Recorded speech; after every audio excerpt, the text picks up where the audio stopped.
આપણે આજના લેક્ચરમાં સ્ટડી કરશું ટોપિક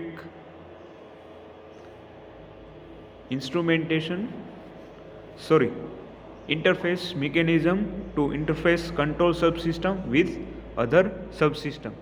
એટલે આપણે જે છે આપણે ઇન્ટરફેસ મિકેનિઝમ સમજશું કે ઇન્ટરફેસ કંટ્રોલ સબસિસ્ટમ સાથે અને એની અલગ જે છે એના સાથે. Ready? Okay.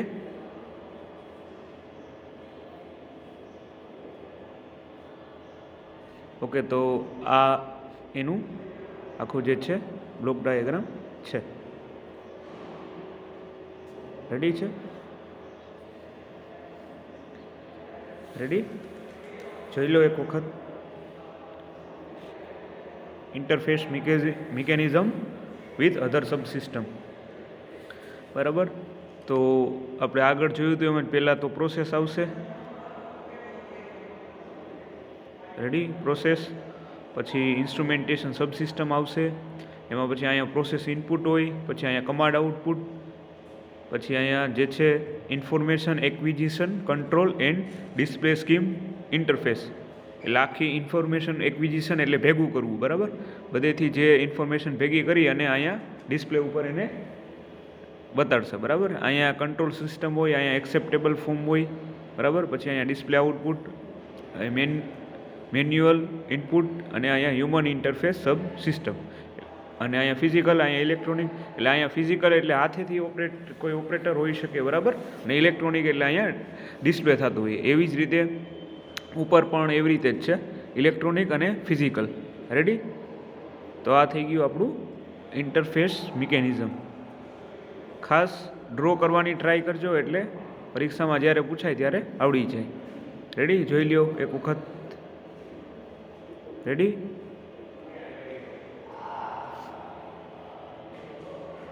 Interface mechanism to interface subsystem with other subsystem. Ready? જોઈ લ્યો, એકદમ સિમ્પલ છે.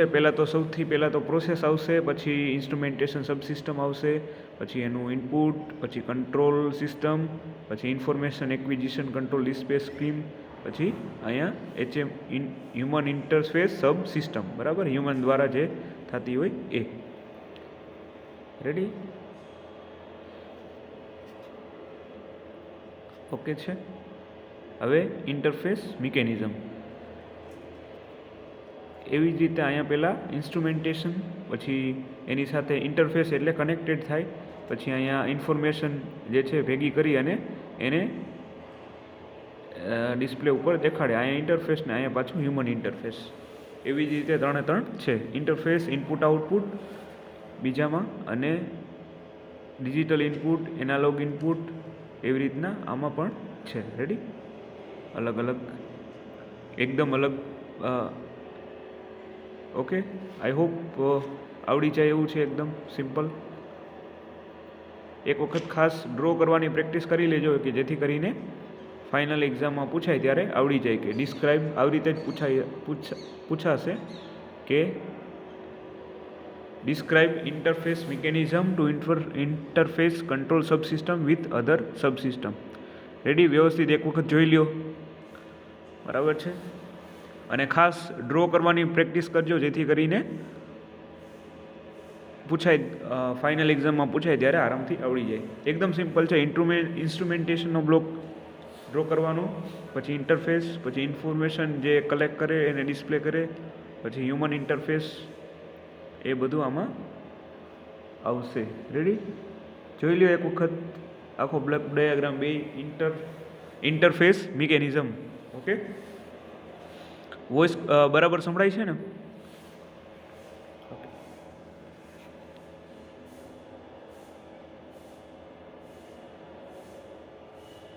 ઓકે, નેક્સ્ટ ચાલો જોઈએ એમાં. હવે એના વિશે થોડું ડિસ્ક્રિપ્શન જોઈ લઈએ. રેડી?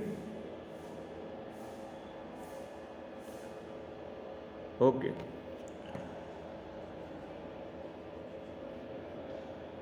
હવે કંટ્રોલ સબસિસ્ટમ સાથે ઇન્ફોર્મેશન જે છે ટ્રાન્સફર કરવા ઇનપુટ અને આઉટપુટના આધારે ઇન્ટરફેસ સ્ટ્રક્ચર બનાવેલ છે, બરાબર. કંટ્રોલ સિસ્ટમ સાથે ઇન્ફોર્મેશન ટ્રાન્સફર કરવા માટે આપણે આગળ જોયું એમ ઇનપુટ આઉટપુટના આધારે ઇન્ટરફેસ સ્ટ્રક્ચર બનાવેલ છે. હવે આ ઇનપુટ અને આઉટપુટ એ એનાલોગ, ડિજિટલ અથવા પલ્સ હોઈ શકે. હવે એ ઇનપુટ અને આઉટપુટ શું હોઈ શકે? થોડાક નેટવર્ક ઇસ્યુના લીધે વચ્ચે ડિસ્ટર્બન્સ આવે છે.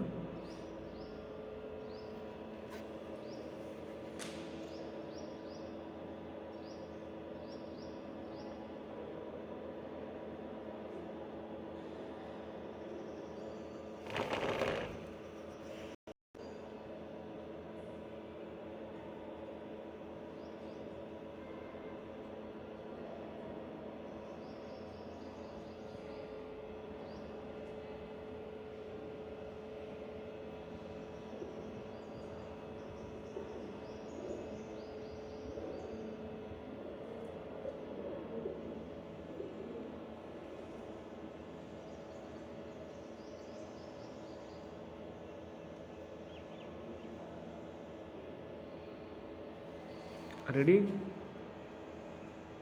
ઓકે. આ ઇનપુટ અને આઉટપુટ એનાલોગ, ડિજિટલ અથવા પલ્સ હોઈ શકે. રેડી?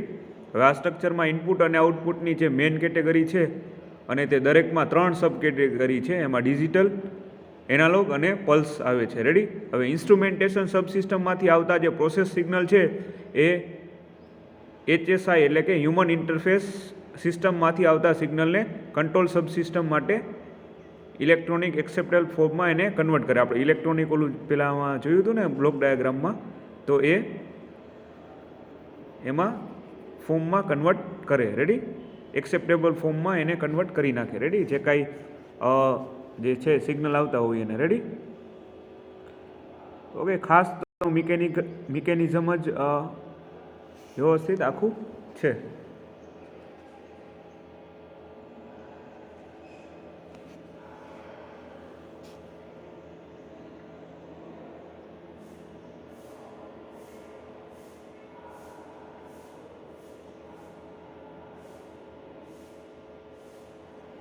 થોડા ડિસ્ટર્બન્સના લીધે, નેટવર્ક ઇસ્યુના લીધે. રેડી?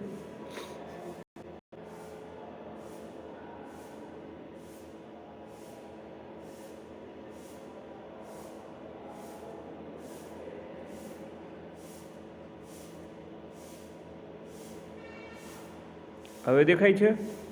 ઓકે. થોડાક નેટવર્ક ઇસ્યુના લીધે સ્ક્રીન દેખાતી નહીં હોય, બરાબર? હવે દેખાય છે?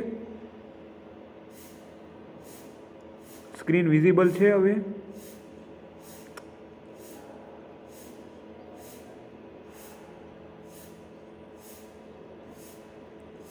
હવે છે વિઝિબલ? દેખાય છે?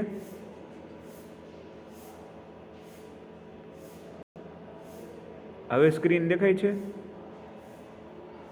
દેખાય છે સ્ક્રીન? ઓકે. હા. રેડી?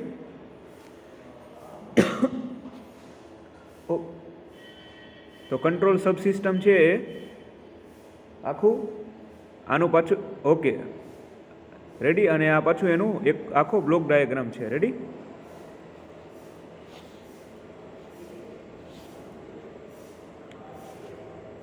ડન છે? આ એનો આખો બ્લોક ડાયાગ્રામ છે.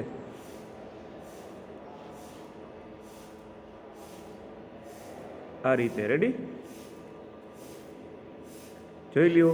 અહીંયા હ્યુમન ઇન્ટરફેસ, એમાં આપણે મેન્યુઅલ ઇનપુટ, ડિસ્પ્લે આઉટપુટ, જેમાં digital input, analogue input, pulse input, બરાબર આપણે આગળ જોયા એમ. પછી કંટ્રોલ સબસિસ્ટમમાં પણ આવી રીતના જ છે. Ready? Digital output, pulse input. પછી ઇન્સ્ટ્રુમેન્ટેશન છે, એમાં digital input, analog, pulse output. પછી information acquisition and control system, એમાં પણ સેમ ટુ સેમ છે. રેડી? એટલે ખાસ તમારે બ્લોક ડાયાગ્રામ ઉપર ફોકસ કરવાનું રહેશે. રેડી? જોઈ લો પાછો એક વખત કંટ્રોલ સબસિસ્ટમનો બ્લોક ડાયાગ્રામ. રેડી?